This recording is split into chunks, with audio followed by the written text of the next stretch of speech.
Muy buenos días. Junto con darle la bienvenida a nombre de la Fundación Salvador Allende y de la Universidad Academia de Humanismo Cristiano, agradecemos su asistencia a este acto a 50 años del golpe civil y militar en contra del gobierno del presidente Salvador Allende y de su muerte en el Palacio de la Moneda defendiendo la democracia. Saludamos muy especialmente a los representantes del cuerpo diplomático, a los representantes de organismos multilaterales y de fundaciones internacionales que hoy nos acompañan. También saludamos a la subsecretaria de Relaciones Exteriores, señora Gloria de la Fuente. Muchas gracias por estar con nosotros.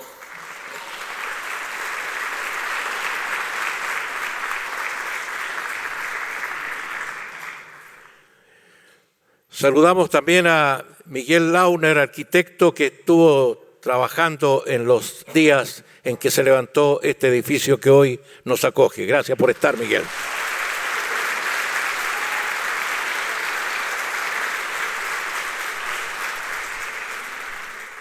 A la senadora Isabel Allende, hija del presidente Allende y fundadora de la Fundación Salvador Allende.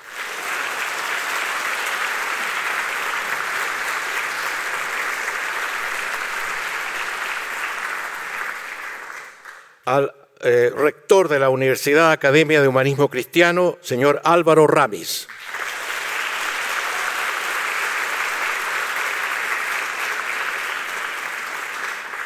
A los miembros del directorio de la Fundación Salvador Allende, a las autoridades académicas de la Universidad Academia de Humanismo Cristiano. También a José Pérez de Belli, presidente de la ANEF, que nos acompaña hoy también.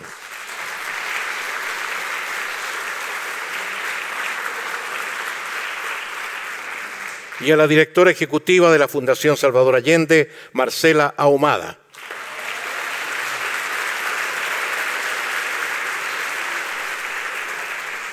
Y al dueño de casa, que nos acompaña también, Felipe Mella, director del GAM.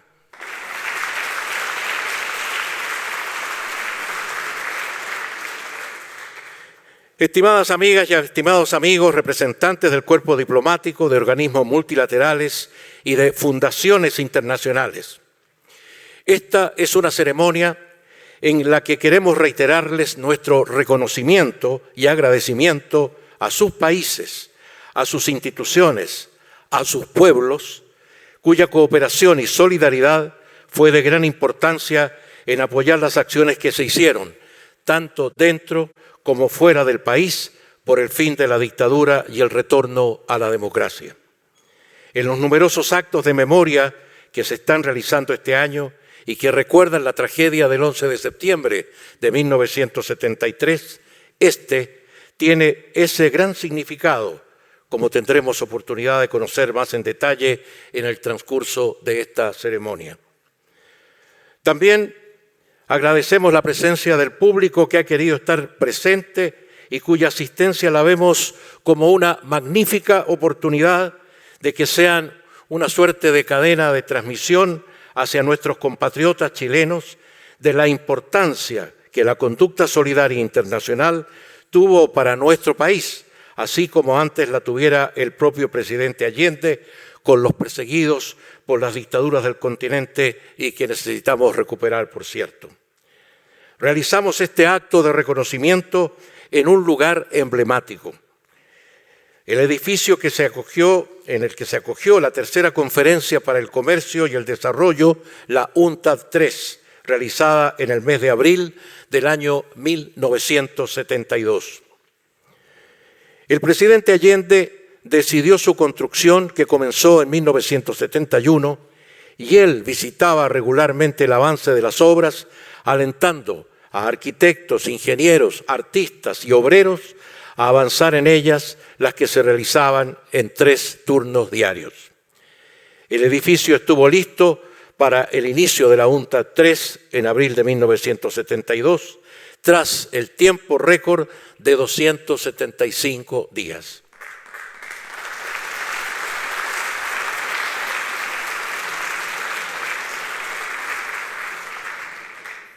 Tras la conferencia fue un lugar de encuentro del pueblo.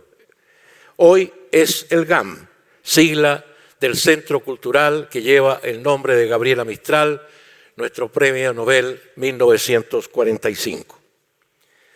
Uno de los organizadores de este acto es la Universidad Academia de Humanismo Cristiano. Sobre los efectos de la cooperación internacional en la construcción de la universidad, hay que recordar que los actores de la cooperación internacional estuvieron en el centro de la construcción de la academia. Sin ellos, no hubiese sido posible levantar sus cimientos, darle vida durante todas estas décadas y convertir a lo que inicialmente fue un refugio y un espacio seguro para académicos y académicas en la universidad que es hoy. La solidaridad es el eje estructurante de su origen y es importante que su comunidad estudiantil reconozca, valore y la incorpore como parte fundamental de su memoria y de su paso por esta casa de estudios. A ello se refiere a continuación su rector, don Álvaro Ramis.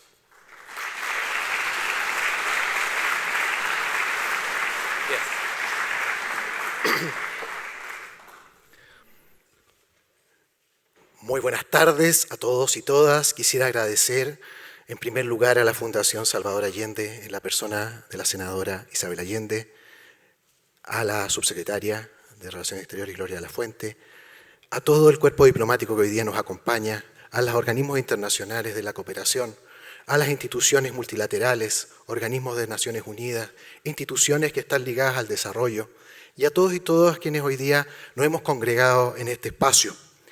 Nos reunimos esta mañana para valorar un proceso histórico crucial que respondió de forma pronta, eficaz y oportuna a los dramáticos efectos del golpe de Estado de 1973, en tanto suceso crucial de la historia institucional de Chile. En ese contexto, los procesos de la cooperación de la comunidad internacional que logró desarrollar en nuestro país dieron como resultado el inicio de una nueva relación histórica que superó los límites geográficos y culturales, superando fronteras, océanos y cordilleras. Hablo en nombre de una institución fundada por el cardenal Raúl Silva Enríquez en 1975, que buscó salvaguardar los procesos académicos ligados a la reforma universitaria desarrollada en nuestro país entre 1967 y 1973. La iniciativa del cardenal nunca hubiera alcanzado su fin si no se hubieran desplegado a su favor las redes de la cooperación internacional que permitieron que la Academia de Humanismo Cristiano, como tantas otras instituciones, pudieran desarrollarse hasta 1990 y consolidarse de forma posterior. En nuestro caso, de la forma de universidad, que considera que la educación es un derecho humano con un inmenso poder transformador. En ella descansan las piedras angulares de la libertad, la democracia y el desarrollo humano sostenible. Nuestra experiencia avala una constatación. Las relaciones de cooperación internacional tejidas entre 1973 y 1990 significaron un punto de inflexión inestimable en la construcción de un horizonte común entre nuestro pueblo y una pléyade de países e instituciones amigas, unidas por la lucha en común por la democracia, la defensa de los derechos humanos, la participación responsable en la construcción de las políticas públicas y de relaciones económicas y culturales justas y equitativas. En medio de los oscuros días de la dictadura, las organizaciones de la sociedad civil chilena se convirtieron en un componente esencial de una comunidad de valores y actores por pleno derecho en la construcción de la democracia y el desarrollo. Y por tal motivo asumieron responsabilidades inéditas en la construcción de la comunidad nacional. Sin el respaldo y el apoyo concreto de la cooperación internacional, no habrían existido las condiciones mínimas para desempeñar ese rol.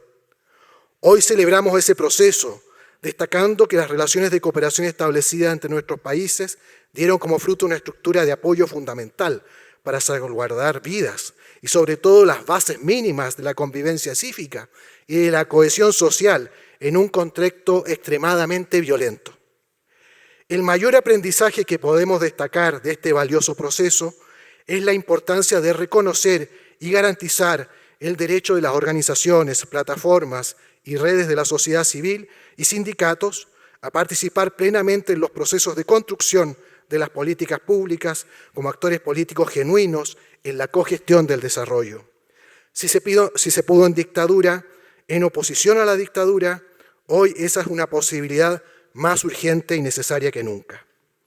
Recordemos que el golpe de Estado no solo significó la introducción de masivas prácticas de terrorismo de Estado, también implicó la disminución del rol social del Estado, profundos recortes en las políticas sociales, altos índices de desocupación y crecimiento de los índices de pobreza, entre otras manifestaciones que generaron profundas desigualdades y graves impactos en los sectores más empobrecidos. La relevancia de haber situado a Chile como foco prioritario de fondos de la ayuda internacional al desarrollo y otros mecanismos de la cooperación internacional durante esa oscura etapa histórica permitió superar la asimetría de una relación entre donante y receptor mediante la co-construcción de alternativas y proyectos que han sido relevantes en etapas posteriores, generando aprendizajes tanto en nuestro país como en otras latitudes. Aprendimos juntos y juntas a pensar los derechos humanos y el desarrollo. La atención valiente y decidida de gobiernos, embajadas, consulados, agencias de cooperación, iglesias y actores de la sociedad civil internacional permitió el fortalecimiento de organizaciones de mujeres, jóvenes, niños y niñas, comunidades indígenas, del mundo de la diversidad sexual, estudiantes, trabajadores, exiliados, exiliadas, desempleados, desplazados, migrantes, personas con discapacidad, quienes pudieron movilizar sus intereses, profundizar sus demandas y generar soluciones alternativas y creativas en medio de la crisis chilena. Creemos que rememorar estas prácticas de cooperación nos debe servir como base para establecer, con argumentos nuevos, unas renovadas relaciones entre nuestros países y pueblos, más horizontales, inclusivas y que tengan en el horizonte los retos globales, como son el medio ambiente y el cambio climático, la protección de los bienes globales, la igualdad de género y el respeto a los derechos humanos que todavía en muchos países, incluyendo en Chile, pasan por la erradicación de la pobreza y la lucha contra las desigualdades y la exclusión social. La memoria agradecida por las relaciones de cooperación desplegadas durante la dictadura nos habla de la urgencia de recuperar la agenda de debate sobre el desarrollo sostenible y de esa forma seguir abordando urgencias actuales como la concentración de la riqueza, el aumento de las desigualdades y los desafíos de la sostenibilidad ambiental. En este sentido, una renovada relación de cooperación global debe incorporar la coherencia de políticas como principio que asegure que todos los países puedan contribuir adecuadamente a los objetivos de desarrollo sostenible. A la vez, este acto en esta fecha debe impulsar los compromisos de los Estados en el establecimiento de mecanismos de participación de la sociedad civil en la definición de estrategias, seguimiento y evaluación de la cooperación internacional como mecanismo de garantía democrática y transparencia en las políticas públicas. Chile, en tanto Estado, hoy asume el compromiso de avanzar en la gestión de su propia política de cooperación internacional, con especial énfasis en otros países de la región, focalizando su esfuerzo en ser cada vez más un actor relevante en la contribución al desarrollo regional y local, con una mirada sur-sur, con objetivo de promover la integración y el intercambio de experiencias y conocimientos entre los territorios. Nos queda a las instituciones de la sociedad civil una memoria agradecida y reflexiva de tantos esfuerzos de cooperación desplegados durante los 17 años de la dictadura, lo que ellos nos llevan a redoblar nuestro compromiso como instituciones académicas y organizaciones ciudadanas, sociales y culturales con los procesos de transparencia y buen gobierno al interior de nuestras propias organizaciones. Este aniversario nos compromete a fortalecer nuestros mecanismos de diálogo y articulación entre nuestras redes y plataformas para un seguimiento atento y proactivo respecto de los asuntos que componen la agenda del desarrollo sostenible a nivel global. Asumimos ese compromiso para promover el diálogo y la incidencia pública de nuestra sociedad, con el gobierno y con todos los actores relevantes llamados a fortalecer nuestra democracia y el respeto a los derechos humanos en el contexto actual. Deseo terminar recordando una frase profética inspiradora del fundador de nuestra Universidad Academia de Humanismo Cristiano, el cardenal Raúl Silva Enríquez, actor fundamental en el proceso de la defensa de los derechos humanos durante la dictadura. En su famoso discurso El alma de Chile, sintetizó la pasión y la convicción que orientó la labor de todos quienes desplegaron su acción humanitaria y solidaria durante todos esos años. Nos dijo el cardenal: la mentira y el odio y la muerte no tendrán la última palabra. En definitiva, todo el odio pasará, la muerte será vencida y solo quedará la patria, la familia de hombres que juntos vivieron, lucharon, creyeron y esperaron. La familia de hombres que renunciaron a odiarse porque tenían muy poco tiempo para amarse. En esta hora nos estremece la esperanza. Que Chile quiere seguir siendo Chile. Chile anhela empezar otra vez. Hoy más que nunca repetimos esta frase del cardenal.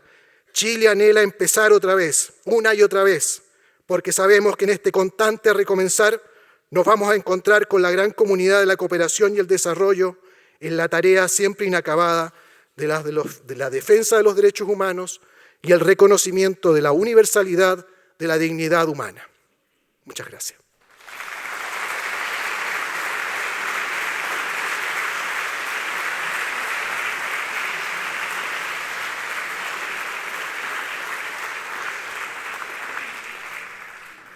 Invitamos ahora a hacer uso de la palabra a la senadora Isabel Allende Bussi, fundadora de la Fundación Salvador Allende.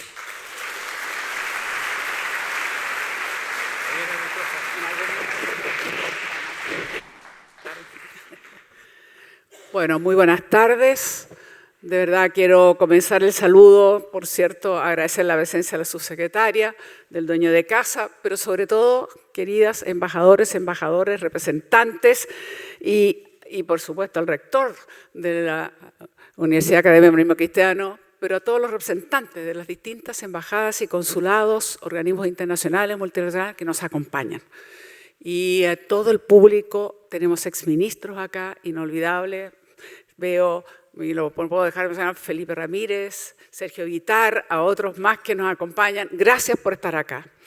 Muy breve, yo quiero solamente decir, en la conmemoración de estos 50 años, no podíamos, y por eso así decidimos como Fundación Salvador Allende, junto con la Academia de Humanismo Cristiano, decir, queremos hacer un reconocimiento a esa solidaridad internacional. Esa solidaridad que se movilizó desde el primer momento. Esa solidaridad que permitió que muchos chilenos salvaran sus vidas, llegaran a otros países, se integraran, rehicieran esas vidas destrozadas, cortadas, truncadas, pero no solo aquello.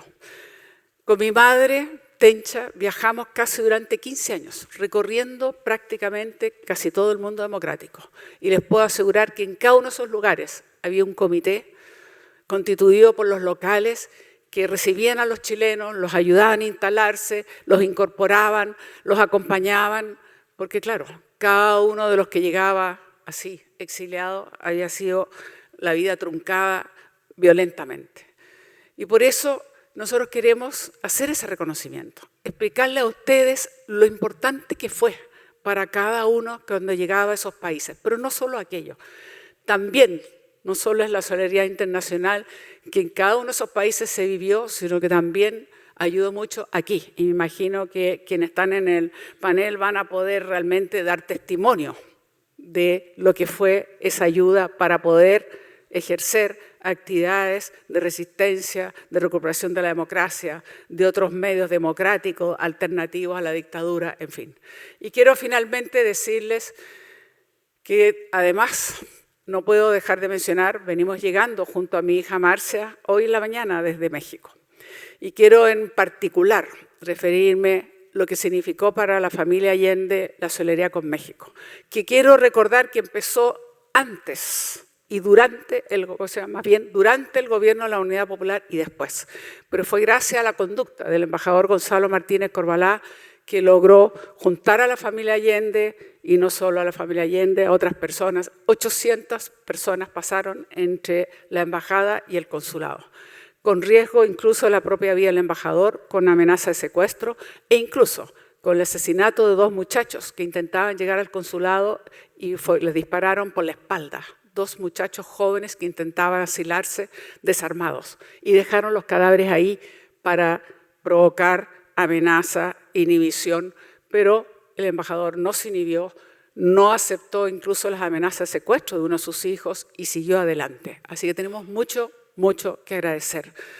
Pero también quiero decirle que cuando sacaron hasta el último de los más de 800 que estuvieron entre embajada y consulado, México rompió las relaciones diplomáticas, comerciales, totales, y solo se reanudaron con el regreso de la democracia.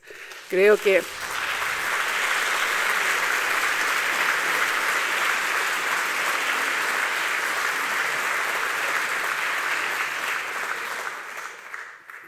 que representa esa tradición mexicana de abrir las puertas, de abrir y recibir a aquellos que tienen amenaza de sus vidas y de sus libertades. Lo hicieron con los refugiados españoles después de la guerra civil y lo hicieron con chilenos, y no solo chilenos, con los latinoamericanos. Y allá nos apoyaron incluso con la Casa de Chile, que era el lugar de reencuentro de todo este exilio latinoamericano que también sufría, por supuesto, las dictaduras que casi todos nuestros países sufrían en los años 70. Y por lo tanto, ese lugar fue también no solo de reencuentro, no solo de la comunidad latinoamericana, sino también la posibilidad de ser activos en acciones que daban a conocer y denunciaban las violaciones gravísimas que teníamos en Chile, y nos ayudaba también a hacer tantas actividades en torno a recordar lo que había sido el gobierno de la Unidad Popular, la dignidad de un presidente que prefirió entregar su vida, pero no rendirse, y ser capaz de defender la democracia. Y también terminar diciéndoles, amigos y amigos, fue para nosotros, junto con Tencha, cuando viajamos a tantos países, miren, nosotros estuvimos desde Japón, la India, prácticamente toda Europa, en fin, una cantidad de países. Escocia, lo quiero recordar porque para mi madre fue una tremenda sorpresa. El sindicato de trabajadores que daba mantenimientos a los aviones Hawker Hunter hicieron una especial manifestación, hicieron actos de repudio por lo que había significado el bombardeo de la moneda. Así que también esos trabajadores de Escocia hay que recordarlos. Es más, yo llegué incluso hasta Isla Fiji, porque también los trabajadores que atendían en el aeropuerto internacional se negaron a darle atención al avión donde viajaba el dictador, que estaba invitado a Filipinas y solo alcanzó a llegar hasta la isla Fiji. Y esos fueron trabajadores que hicieron actos de repudio, imagínense, nada menos que en la isla Fiji. Yo quiero decirles finalmente que durante ese recorrer el mundo con Tencha, que fue una voz pero incansable, que en todas partes, digamos, hacía la denuncia de lo que estaba ocurriendo en Chile, bueno, también aprendimos que Salvador Allende era un referente universal. Y aprendimos que había sido inspiración para muchas generaciones. Y aprendimos que efectivamente la democracia se fortalece, se defiende y no hay ninguna condición, ninguna circunstancia, ninguna justificación que permita romperla. Aprendimos que la democracia y los derechos humanos son indisolubles y que son inclaudicables esa defensa. Y por lo tanto, solamente terminar diciéndoles una vez más que queremos agradecer infinitamente. Nos faltan palabras para agradecer todo lo que hicieron. Incluso cuando salimos nosotros esa noche, un 15 de septiembre, en una caravana larga, rodeada por los dos lados, cuando llegamos al aeropuerto de los militares, fueron muchos embajadores que quisieron acompañar al embajador de México para asegurarse que llegábamos sanos y salvos hasta ese avión. Hasta en ese gesto se notó la solidaridad del primer día. Así que solamente nos cabe decir gracias, gracias en nombre del pueblo de Chile, en nombre de todos esos chilenos que encontraron refugio, y agradecerle a todas esas personas que integraron los comités y que siempre tenían la voz de Chile y que nos hacía sentir la esperanza que algún día, más temprano que tarde, recuperaríamos nuestra democracia. Muchas gracias.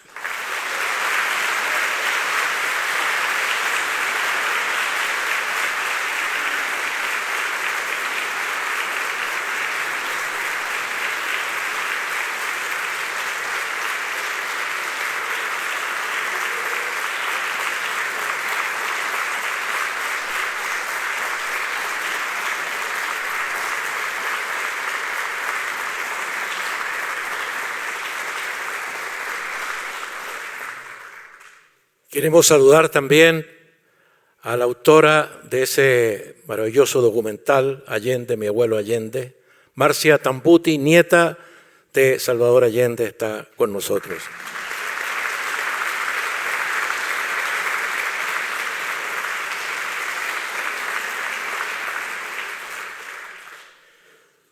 Vamos a ir al panel donde van a participar en los temas solidaridad económica, desarrollo alternativo, cultura y medios de comunicación.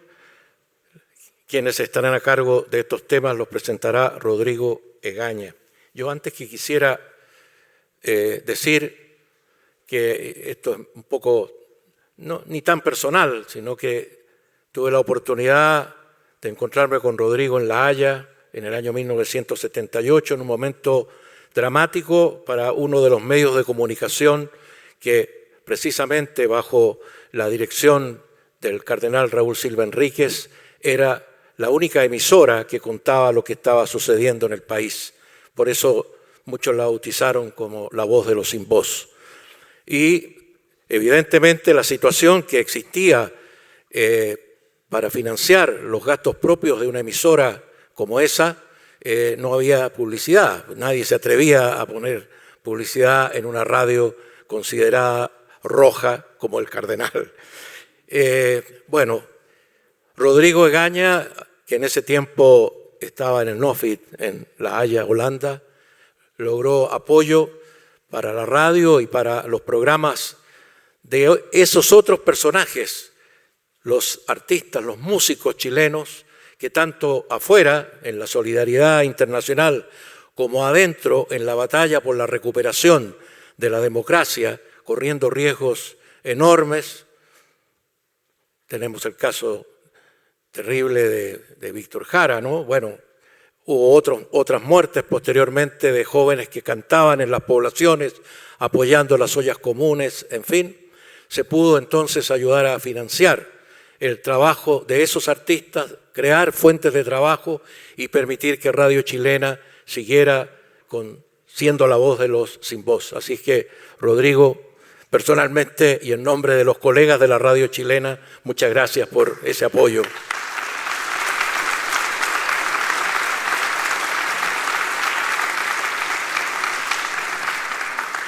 Rodrigo Egaña, que partió al exilio a Holanda, iniciada la dictadura, se incorpora a trabajar, como decíamos, a la Agencia para el Desarrollo, NOFIT, desempeñándose como director de proyectos de esa institución. Bueno, muy buenas tardes. Saludo a todos los que presiden esta actividad. Y yo quisiera ir derecho al panel. Creo que tanto la senadora como el rector nos han puesto el marco en el cual queremos desarrollar esta conversación. Partimos diciendo que ciertamente, como ya se ha dicho, la cooperación es un acto de solidaridad. Uno coopera con otros con la finalidad de que ese otro progrese, prospere, viva mejor. Se coopera para que otros puedan ver realizados sus derechos. La cooperación con Chile ya existía en la década de los 60, pero era muy limitada. Y durante el gobierno de la Unidad Popular se tuvo significativa cooperación bilateral de algunos gobiernos en muchas áreas que creo que sería en algún momento muy relevante poder recordar. Pero el golpe militar marca un cambio sustancial en el ámbito de la cooperación. Yo creo que el horror por el bombardeo de La Moneda y la muerte del presidente Allende provocan una reacción profunda de indignación, de rechazo, que genera las bases para el inicio de una cooperación solidaria. Durante los años de dictadura, dicha cooperación solidaria se amplía y pasa a ser algo casi permanente. Abarcó diversos campos, desde la defensa de las personas afectadas por la represión, al apoyo a la subsistencia, la generación de fuentes de empleo, la mantención de la creación cultural, etc. La cooperación y la solidaridad internacional ayudó a darle dignidad a los que sufrían los efectos de la dictadura, por medio de los múltiples apoyos que brindaron profesionales y dirigentes comprometidos con esta tarea. tenemos con nosotros a un grupo de personas que fueron muy activas en esta cooperación solidaria. Partimos con Daniela Sánchez. Ella fue una activa profesional, primero en el Comité de la Paz, por la Paz, después en la Vicaría de la Solidaridad, y estuvo todos esos años en el mundo de los derechos humanos, de la defensa de lo que era más esencial en ese momento. Quisiéramos invitar a Daniela que nos comentara, que nos diera sus reflexiones sobre los momentos iniciales de la cooperación solidaria durante la dictadura. Daniela.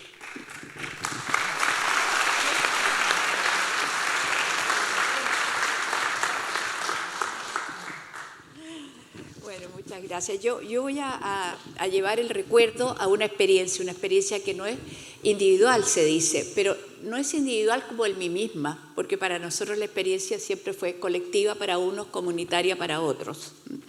Y voy a ir un poquito más allá, porque en estos días, así como con sol, de fines de agosto, de septiembre, teníamos una opresión interna porque ya venía el golpe, ya venía. Y era que sí, que no, sentimientos muy encontrados, hasta que el martes 11 se produce el golpe de Estado. Siento ese día, lo voy a decir así, como que la muerte triunfa sobre la vida. Y mi pregunta, yo estaba en la casa, no pude salir a trabajar en la Universidad Católica en ese momento. No pude salir, me dijeron no vengas, me echaron. ¿Qué sentido tiene seguir viviendo? ¿Qué sentido tiene la vida si hoy día todo llega a su fin? Pero muy pronto, esa tarde, llegan noticias, ¿no? La muerte del presidente. El día siguiente se cuenta de fusilamientos, de detenciones y de muertes en toque de queda. Así se mezclan el horror, el abatimiento, el dolor, junto con la preocupación por amigos y amigas que corren riesgos mucho mayores que yo y mi familia. Entonces me doy cuenta que se necesita ayudar. Y ahí se revive en mí ese mandato ético, social y político, todo en uno, de ir en ayuda de quienes más lo necesitan. Así como sabíamos hacerlo en situaciones de emergencia, en terremotos, en inundaciones. Chile es un país de emergencia. Y también como lo habíamos hecho durante todo el proceso de la Unidad Popular. Se oye poco. ¿Se oye? Entonces, la primera experiencia que yo estaba un poco poética ayer quizás, dije, la vida por sobre la muerte. Por el llamado de un amigo sacerdote, que me pide ayuda profesional, llego al comité a fines de septiembre del 73. Entro a unas oficinas pequeñas, sencillas, en el centro de Santiago, que pertenecían al arzobispo católico don Raúl Silva Enrique. Pienso que voy por una mañana, que voy y vuelvo, pero me encuentro con muchas personas que llegan al edificio y están esperando en la calle. Son personas jóvenes, en su mayoría mujeres. Están impacientes y van aumentando día por día. Eso hace que me incorpore al trabajo que en ese momento consideramos, como he dicho, de una urgencia humanitaria. Juntos con quienes acuden por atención y defensa ante los graves problemas que se viven en todo el país, llegan al comité agentes pastorales con testimonios y objetos que dan cuenta de muertos, de represión en sectores populares. Estoy viendo con un anillo de una persona que, por si alguien viene por ello, su cuerpo estaba en el río Mapocho. También llegan jóvenes profesionales y estudiantes universitarios, todos y todas expulsados de sus instituciones, que comienzan a colaborar en las tareas de asistencia y defensa de lo que llamamos, esto que digo yo, el derecho de la vida por sobre la muerte. En ese primer momento ya se hace presente la cooperación y solidaridad internacional, con reconocimientos al comité y con recursos concretos alimenticios y asistenciales que permiten acoger a las víctimas en su dolor, en su miedo y en su aislamiento social.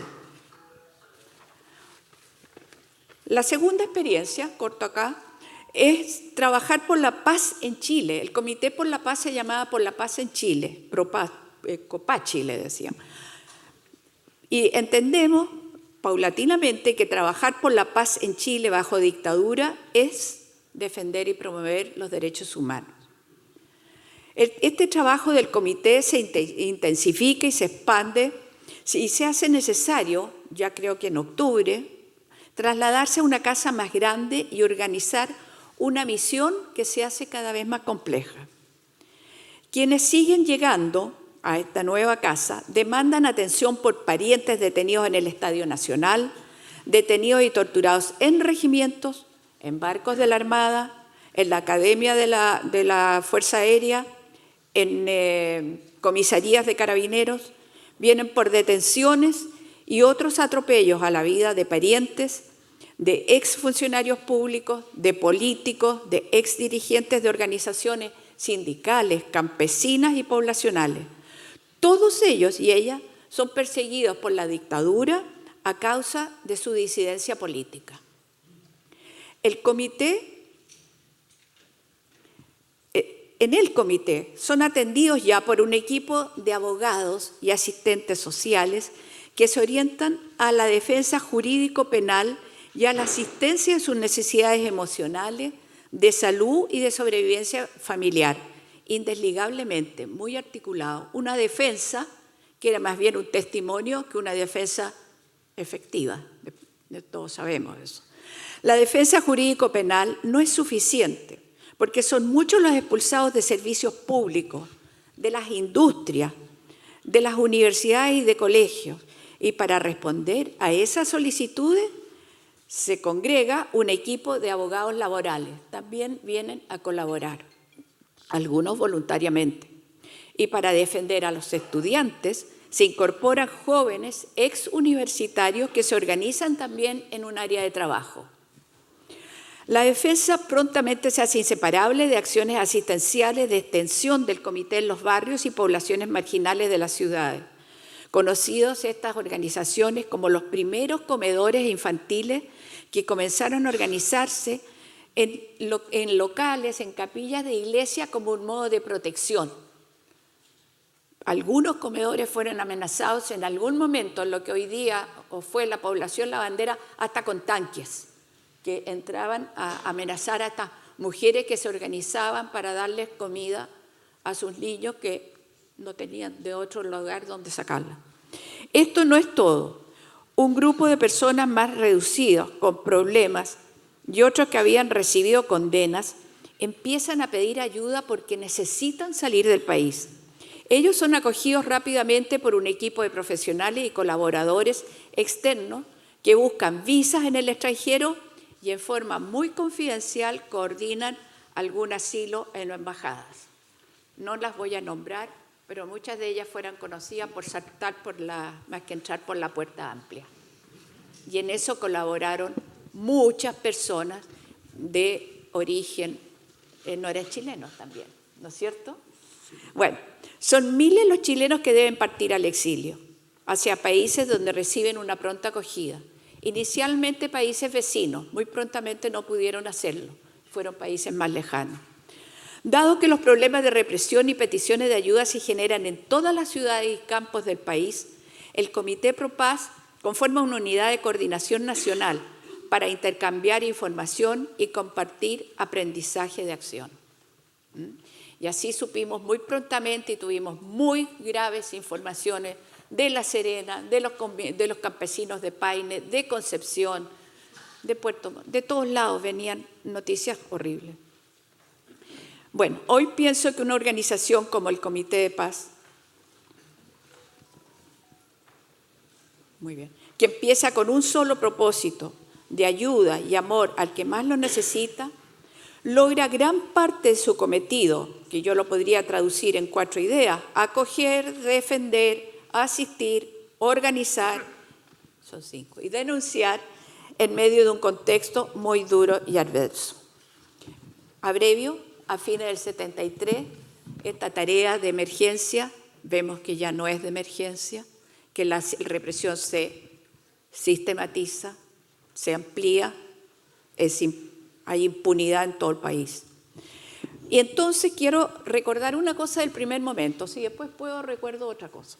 Creo que para quienes trabajamos en esos 2 años, los directores de este comité que fue ecuménico, no estaba solo el cardenal Silva, estaba don Helmut Frenz, fueron el gran rabino, estaban los pastores evangélicos, estaba el gran obispo de la Iglesia Ortodoxa, estaba...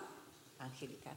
Ay, claro, sí, ellos tenían como para nosotros, fueron los rostros más visibles del respaldo internacional, porque ellos no eran un directorio decorativo, eran un directorio de trabajo en la tarea que se llamó tarea de esfuerzo, y que lograron reconocimiento del comité desde fuera, lograron recursos físicos y económicos aportados, lograron repudio internacional a la dictadura y nos permitieron comprender que el trabajo por la paz en Chile que habíamos hecho como si fuera una urgencia, una emergencia, era algo precisamente equivalente a defender y promover los derechos humanos de víctimas y familiares que se arriesgaron a concurrir al comité bajo condiciones de dictadura y de represión.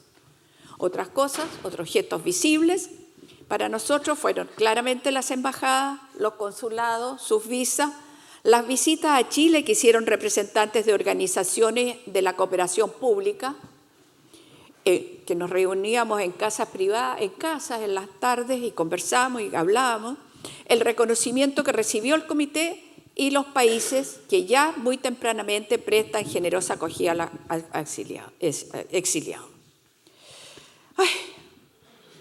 Pero hay algo que falta.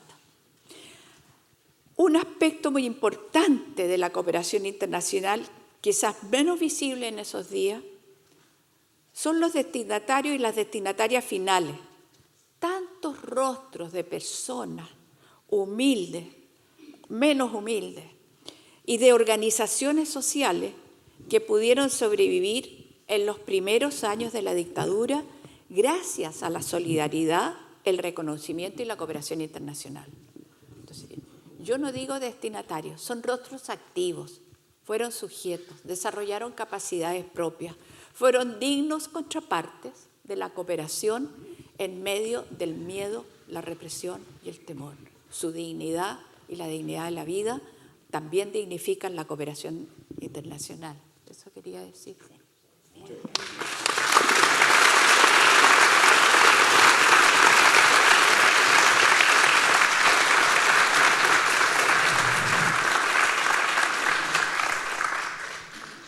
Muchas gracias, Daniela, por tus palabras, por tu testimonio, por recordar esos tristes momentos, pero que en la cooperación ciertamente, como tú señalaste, tuvieron un gran apoyo.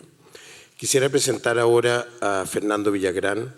Él fue un activo profesional en todo el tema de los medios de comunicación, en los temas de la cultura, en dar a conocer lo que ocurría y por medios existentes era imposible conocerlo. Fernando, la palabra. Gracias. Buenas tardes a todas y todos. Para hacerlo en el tiempo que marca nuestro conductor, voy a leer. El porfiado paso de 33 años desde el fin de la dictadura y la transformación de Chile en democracia, con sus evidentes logros de progreso civilizatorio y también desafíos pendientes, con inocultables lastres del pasado, contribuye a que los árboles no dejen ver el bosque, particularmente por la incidencia tan sesgada de los principales medios de comunicación en nuestro país. De allí surge un sentido profundo para este indispensable reconocimiento a la valiosa cooperación internacional que contribuyó tan decisivamente a la recuperación de nuestra convivencia democrática. Bien conoce la comunidad internacional los costos irreparables provocados por la opresión de regímenes dictatoriales como el que se prolongó durante 17 años en nuestro país.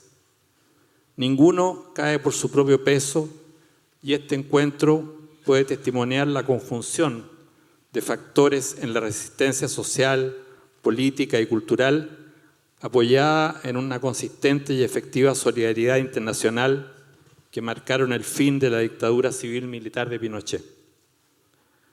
Para las nuevas generaciones es muy difícil imaginar el universo mediático de entonces, aún distante de lo digital y su virtuoso desarrollo de las últimas décadas, cuando la prensa escrita, radio y televisión fueron controladas bajo la amenazante represión criminal.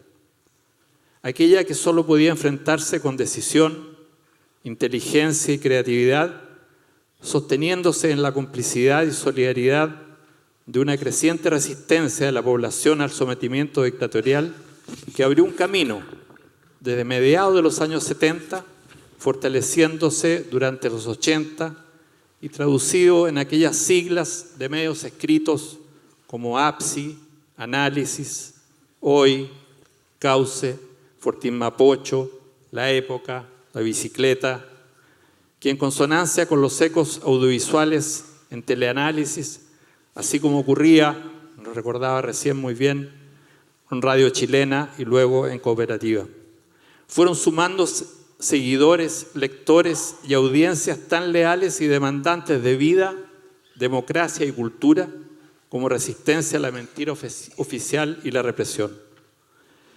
Ninguna resistencia de entonces estuvo liberada de la amenaza represiva que cobró innumerables víctimas, cuya memoria se honra a pesar del negacionismo a luces vistas, en la conmemoración de estos 50 años del golpe de Estado. Tantas vivencias que no terminan de doler en lo cercano.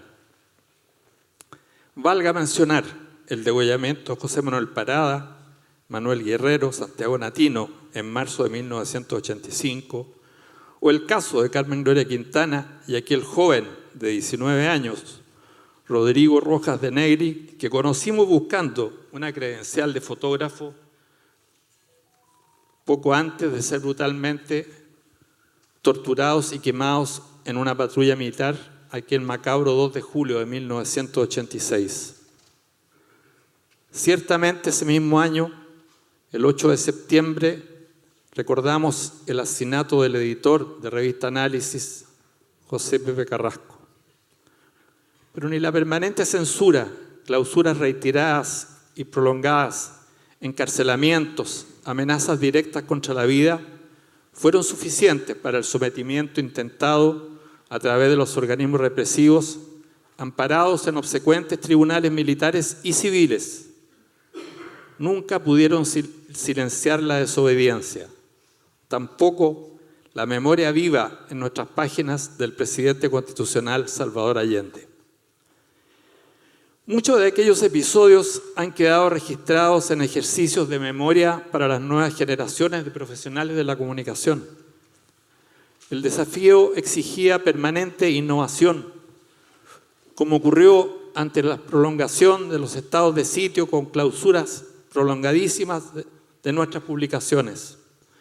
En Revista APSI, los mismos periodistas producían el SIC, Servicio de Información Confidencial, y en Análisis, Prensa Libre, que sumaban centenares de nuevos suscriptores y, aunque no me crean, entre ellos los propios organismos de las Fuerzas Armadas, para gran riesgo de los encargados de repartir las publicaciones. En abril de 1987 visitó nuestro país el Papa Juan Pablo II y naturalmente nos esmeramos en publicar aquellas realidades que el pontífice observó y experimentó, ocultadas y manipuladas burdamente por los medios oficiales y siempre obsecuentes de la gran prensa nacional. Entonces, publicamos aquella imagen del dictador donde se leía: Santo Padre, llévatelo. Y en la edición siguiente, Santo Padre, se te quedó.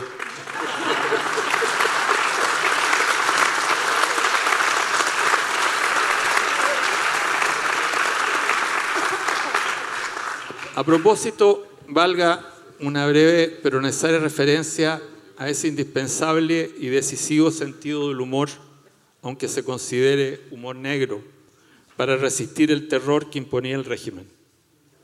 Desde lo más próximo, existe hoy una exposición actual en el Centro Cultural de La Moneda con los dibujos de Guillo, ilustrando el reyesito, símbolo inconfundible del tirano que aparecía en las primeras páginas de APSI todas las semanas. Y al respecto recuerdo la publicación en agosto de 1987 de un número especial de APSI Humor, titulado Las 1000 caras de Pinochet, mi diario secreto, en que el dictador aparece dibujado en portada a imagen y semejanza de su admirado Luis XIV. Fue costoso, ciertamente. Decenas de miles de ejemplares requisados en la imprenta. Nuestro director Marcelo Contreras y Sergio Marras, detenidos 2 meses en la cárcel, acusados por la justicia militar de asesinato de imagen.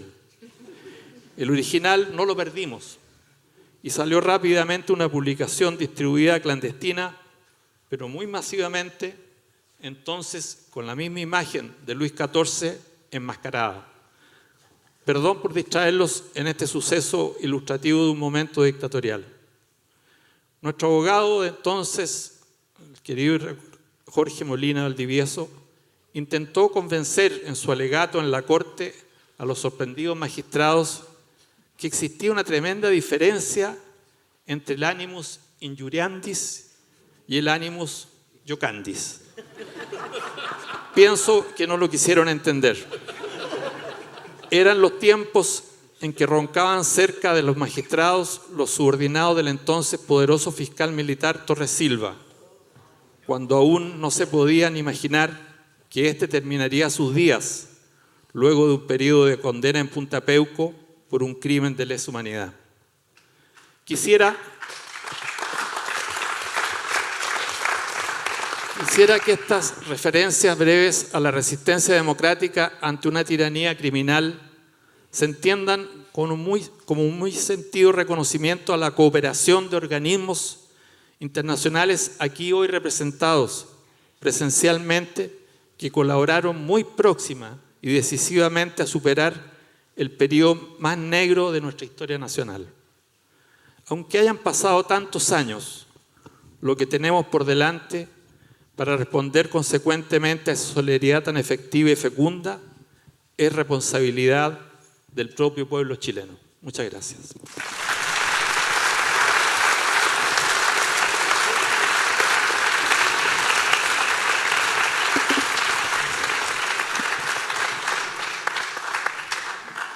Muchas gracias, Fernando, por tus palabras, tus recuerdos.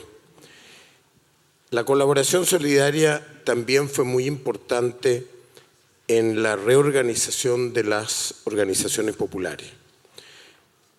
Tenemos aquí, le agradecemos, Carolina Meyer, quien desde esos años ha sido activa en este mundo, que nos va a compartir sus reflexiones.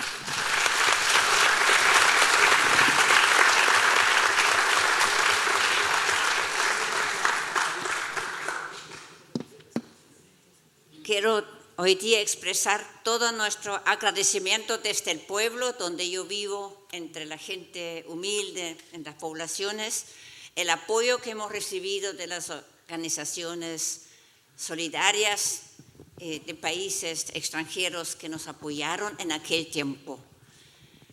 Puedo decir que uno de los grandes teólogos chilenos, padre José Aldunate, en su momento definió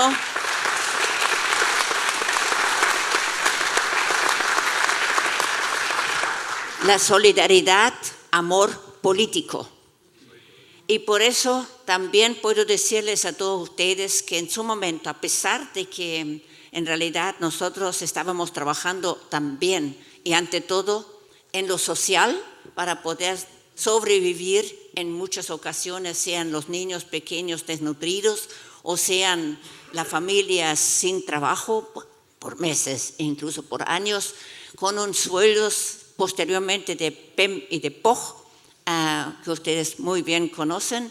Entonces, nosotros hemos recibido este apoyo que en su momento, y esto también agradezco, que los países, al menos 6 de los europeos, suspendieron el apoyo de desarrollo a Chile hacia el gobierno y dedicó todo el caudal de sus donaciones y de sus apoyos a través sea de las iglesias o sea de las instituciones sociales que en su momento podremos decir que todos estaban bajo la mirada de la dictadura y muchas veces sufrimos miles de amenazas y también de agresiones como detener a tías del jardín infantil por 4 meses por nada, sin una acusación determinada, pero con la ayuda y el apoyo de la Vicaría de la Solidaridad y el abogado Garetón en sus momentos para decirles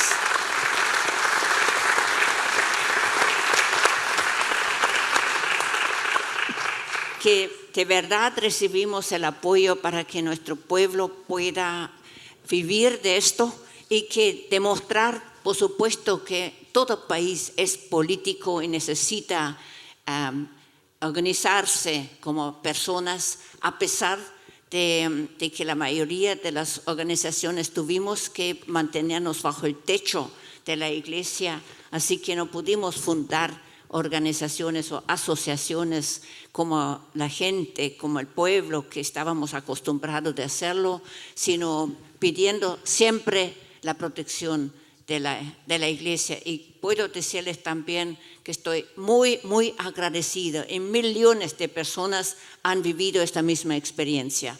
Soy testigo de esto. Y del apoyo que a través de estas organizaciones hemos recibido de las organizaciones. Podría ahora nombrar una cantidad enorme.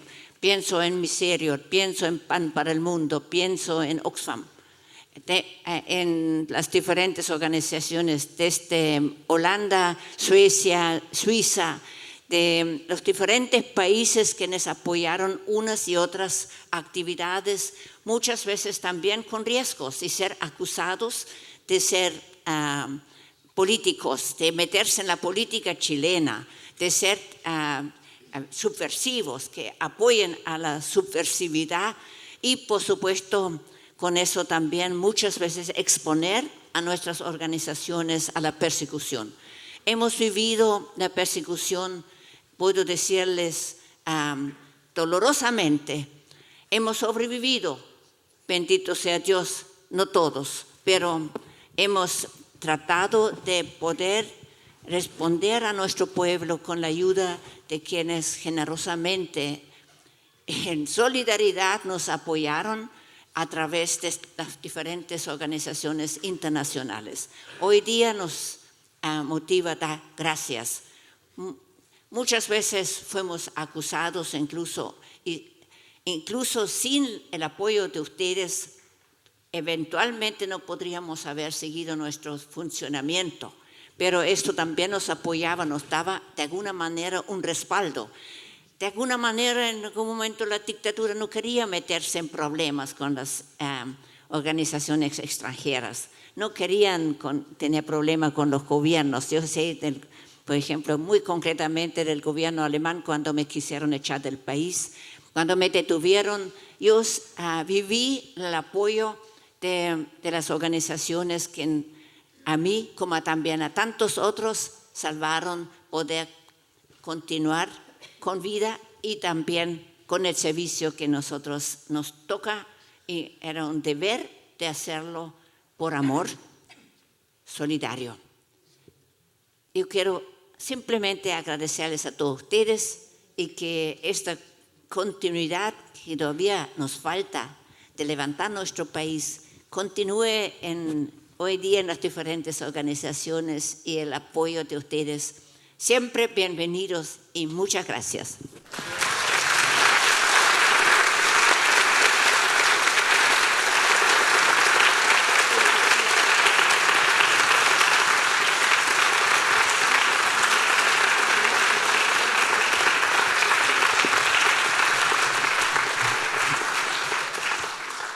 Muchas gracias, Carolina.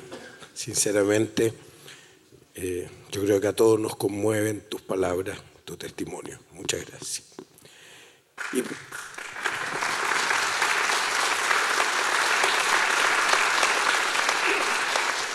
Y para cerrar, hemos invitado también a Adriana del Piano, quien fue muy activa en aspectos distintos que apoyó la cooperación, que tenían que ver mucho más con el desarrollo de la educación, de la salud, de generación de empleo alternativo, programas en zonas rurales. Adriana nos va a también compartir sus reflexiones. ¿Ahí? ¿Se escucha? Sí. Bueno, en primer lugar yo quiero agradecer a la Fundación Salvador Allende y a la Academia Humanismo Cristiano, a la universidad, el tener la posibilidad muy única de poder agradecer. Creo que este acto tiene un simbolismo muy grande, que a 50 años de haber empezado a recibir ese apoyo y esa cooperación, hoy día estemos frente al cuerpo diplomático, frente a los representantes de los distintos países, dando las gracias. Esto tiene un impacto colectivo, sin lugar a dudas. Fueron muchas las instituciones que fueron capaces de estructurarse o de continuar un trabajo que habían iniciado en universidades y que fueron expulsadas desde las universidades, y organizarse también con la gente que venía volviendo y fue volviendo desde el exilio para armar una gran red de organismos no gubernamentales trabajando en la recuperación democrática. Y es curioso porque efectivamente cada trabajo que se hacía tenía siempre una doble dimensión. Había una dimensión académica, fueron espacios que acogieron a muchos académicos que después, incluso en la vida democrática, han tenido contribuciones importantes que hacer, pero también había un tema de acción directa y de suplir en parte, a través de la acción de esta red, suplir lo que antes podían hacer los partidos políticos o podía hacer un conjunto de redes.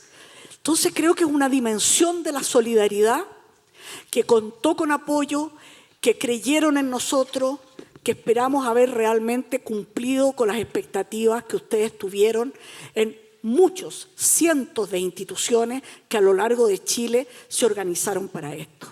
Permítanme, porque es lo que más conozco, centrarme en lo que fueron las instituciones agrupadas bajo la Academia de Humanismo Cristiano. El manto de la Iglesia llegó a muchas partes y sin lugar a duda ser una institución que funcionaba no bajo la universidad, que es posterior, sino bajo la Academia de Humanismo Cristiano, era una suerte de protección también para lo que se hacía. Incluso el ILET fue parte de la Academia de Humanismo Cristiano. El PIE, Programa Interdisciplinario de Investigación en Educación, el PET, el Programa Economía del Trabajo, el GIA, que está su directora por aquí, que es el Grupo de Investigaciones Agrarias, el GEA, también fue parte de la Flaxo, o sea, instituciones diversas, y puede que se me escapen, y además de las que estábamos bajo el alero de la Academia Humanismo Cristiano, hubo muchísimas otras, CESOC, etcétera, que estuvieron también y que cumplieron su función. Y me siento honrada de representarlos a muchos de los que están aquí en este agradecimiento, porque creo que esto no fue solo hacer más de lo mismo. Creo que tuvo un elemento muy importante que a veces se nos olvida, y fue todo el desarrollo de lo que fue la educación popular en Chile. La educación popular fue una impronta que tuvo la lucha contra la dictadura. Fueron muchas instituciones que, no trabajando incluso en lo educativo, adquirieron metodologías de trabajo de una forma mucho más horizontal, y a partir de lo que alguna vez nos enseñó Paulo Freire, aquel educador brasileño, de cómo partir de lo que las personas saben, son y creen, para de ahí avanzar a un nuevo conocimiento. Y por lo tanto, este tema tenía además una impronta que nunca más volvió a tener igual. Porque finalmente educadores y educandos, académicos y estudiantes, compartíamos la misma precariedad. O sea, nunca más vamos a ser tan iguales como fuimos en ese momento. Establecer un espacio en el cual se capacitaba, se discutía, se analizaba, corría el mismo riesgo de ser allanado, como lo fueron muchas veces, y por lo tanto corríamos la misma suerte el que estaba adelante, por decirlo de alguna manera, que los que estaban debatiendo y discutiendo. Por eso que mucha gente miró incluso la vuelta a la democracia con mucha esperanza, con mucha expectativa, pero de alguna manera sintió que la vida ya no le era igual, porque los que no quedaron directamente vinculados en cargos de responsabilidad sintieron que como personas, como reconocimiento individual, incluso había elementos muy positivos en lo que habíamos dejado atrás. Y yo lo digo porque creo que es un llamado a recuperar también una forma de relacionamiento que sí tuvimos la capacidad de establecer en plena pérdida de la democracia, en plena dictadura. Cada espacio educativo era un pequeño espacio de libertad, era un espacio que te igualaba. Estábamos enfrentando peligros comunes y por lo tanto la gente ponía su saber hacer a disposición, pero también teniendo una precariedad los unos y los otros. Quiero referirme solo a dos cosas. Uno, la solidaridad europea está siendo en este momento muy tratada en la televisión. Yo no sé si han tenido oportunidad, todos los días, hoy día creo que es el último día, por si lo puedan ver, Televisión Nacional, dentro de lo que el noticiero tiene una crónica de lo que ha sido y lo que fue la solidaridad de la Unión Europea directamente. Y hemos visto, recordado al embajador sueco, que fue un héroe en Chile, porque él se la jugó directamente en sacar personas. No estamos hablando solo de su país, sino de él como persona.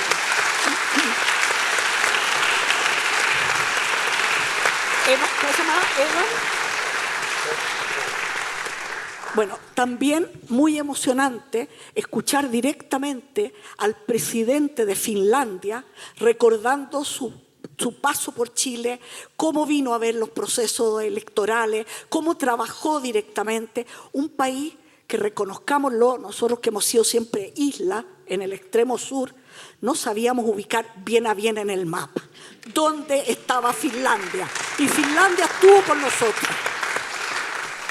Yo me acuerdo haberle dicho a algunos personeros suecos que para mí Suecia era la tierra de un gran tenista, Borg, ¿se llamaba? Borg. Y como que no sabíamos mucho más. La verdad es que éramos bastante ignorantes. La gente que tuvo la posibilidad de vivir su exilio en Europa o de recorrer Europa pidiendo apoyo, como fue Isabel, etcétera, no era lo corriente en este país. No era lo corriente.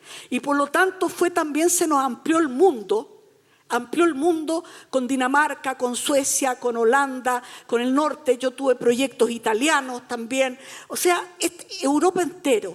Y también América Latina. América Latina nos abrió sus puertas. Algunos países antes y otros después. Cuando los abrió México, Argentina lo tenía cerrado. Pero posteriormente Argentina abrió sus puertas y cuántos amigos estuvieron en Colombia, en Ecuador, pasaron por Perú, estuvieron en Venezuela, estuvimos en México, porque yo fui de las que tuvo la suerte, junto con Isabel, de recibir la solidaridad mexicana, que es algo inolvidable. Por lo tanto, a toda América Latina, a toda Europa, a Norteamérica, que también canadiense, yo viví durante muchos años en una institución apoyada por la Fundación Ford, por lo tanto también de Estados Unidos, tuvimos una solidaridad que nos permitió vivir espacios democráticos dentro de una dictadura, jugar a la democracia y abrir las puertas para lo que vendría después. Y quiero terminar solamente recordando, y aquí está Francisco Esteves, con el cual fundamos la Fundación IDEA, que tuvo una importancia enorme para lo que vino finalmente, que fue la recuperación de la democracia, la preparación de apoderados de mesa, el enseñar a votar, cosas que hoy día parecen, no sé, como de hace 4 siglos atrás, ¿quién enseña a votar hoy día? Pero en ese momento veníamos de 2 experiencias traumáticas, la consulta y el plebiscito, en la cual nos habían hecho leso absolutamente. Parte importante de lo que fue la izquierda y el progresismo chileno no creía efectivamente que pudiésemos ganar el plebiscito. Independientemente si éramos más o si éramos igual o un poco menos. No teníamos chance porque estábamos perdidos a priori. Y efectivamente cuando se dice con un lápiz y un papel logramos derrocar al dictador, fue en gran medida por todo el esfuerzo previo, con apoyo absolutamente de los distintos países aquí representados y con el apoyo que recibimos para hacer algo tan simple, aparentemente, pero que en este país había muchísima gente que no había votado nunca en su vida. Jóvenes que por primera vez se iban a aproximar a este evento que significaba el plebiscito. Y lo logramos y lo ganamos. Y con eso, efectivamente, el país vio una luz y yo quisiera, a 50 años, que realmente podamos hacer un compromiso para que esa luz no se apague nunca más, para que la democracia se profundice y para que nunca más haya violación a los derechos humanos. Gracias, países, por la democracia que nos devolvieron, por el apoyo que nos dieron y ojalá los chilenos seamos capaces también de incorporar el tema solidario como un elemento fundante de nuestro país con otros países que también lo necesitan hoy, mañana y seguramente más adelante. Muchas gracias.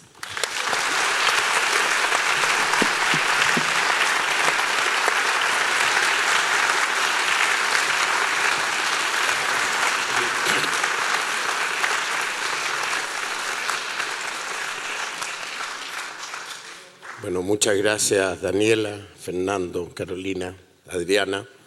Creo que hemos escuchado 4 testimonios que hablan por cientos y miles de chilenas y chilenos que durante los oscuros años de la dictadura pudieron tener algo de apoyo y esperanza gracias a la cooperación solidaria. El agradecimiento de nuestro país, de nuestra sociedad y de sus dirigentes no ha sido siempre explícito. Hoy, la Fundación Salvador Allende y la Universidad Academia de Humanismo Cristiano han querido reafirmar ese agradecimiento y decir nuevamente que dicha cooperación solidaria fue exitosa y muy exitosa. Permitió defender los derechos humanos, desarrollar propuestas de nuevas respuestas a los problemas del desarrollo y la desigualdad, fortalecer las organizaciones de la sociedad civil y colaboró en el proceso de recuperación de la democracia. Ya en transición, la cooperación solidaria fue muy relevante para apoyar iniciativas que se hacían cargo de la pobreza, la falta de oportunidades, las falencias que se debían enfrentar. Hoy Chile está en un diferente nivel de desarrollo humano. Por eso ha pasado a ser un colaborador en la cooperación internacional, haciendo así una pequeña retribución a la gran cooperación solidaria que recibimos. Estos esfuerzos se enmarcan en una indispensable reafirmación de los valores de la democracia que hacen muy necesaria nuevas y renovadas expresiones de la solidaridad para enfrentar el cambio climático, las migraciones, el hambre y tantos problemas que tienen hoy dimensiones planetarias. Al cerrar este pequeño coloquio, queremos expresar nuevamente nuestro agradecimiento y reconocimiento a todos ustedes que hicieron posible esta cooperación solidaria y reafirmar nuestro compromiso en seguir colaborando en defender los derechos humanos y en promover un desarrollo humano para todos. Muchas gracias.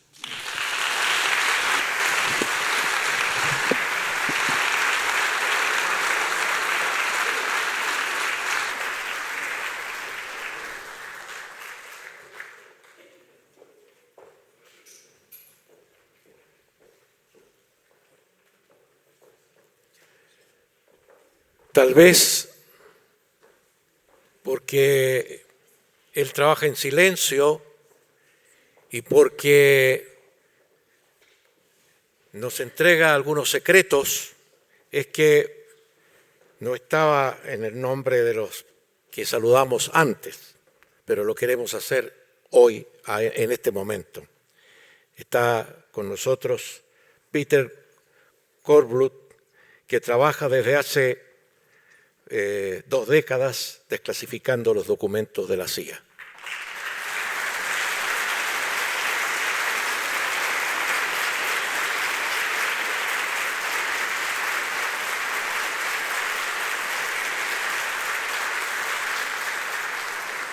Nos acompaña en este acto el consejero Raúl Mojena, jefe de Cancillería, quien trabaja directamente con la embajadora de Cuba, Mercedes Vicente. Muchas gracias por su presencia.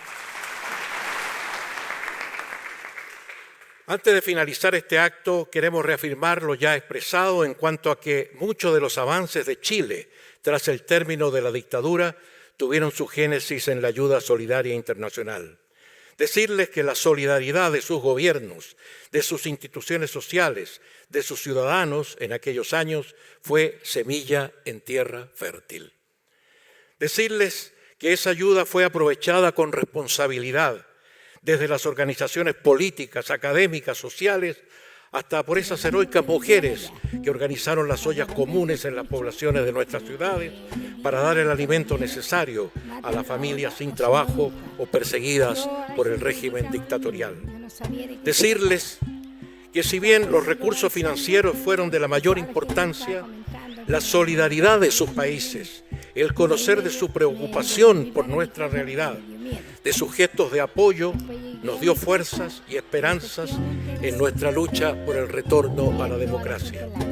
Pedirles finalmente que hoy, a 50 años de aquella negra página de nuestra historia, y en nombre del pueblo de Chile, reciban y transmitan en sus países, a sus gobiernos, instituciones sociales, a sus pueblos, nuestro mensaje de agradecimiento. En cuanto a los chilenos, nos quedan tareas de gran importancia. La profundización de la democracia y el respeto a los derechos humanos. Gran tarea para la educación y para nuestra propia práctica de la solidaridad, aquella que tanto recibimos en los años que estamos recordando. Es el profundo sentido de este acto. Muchas gracias.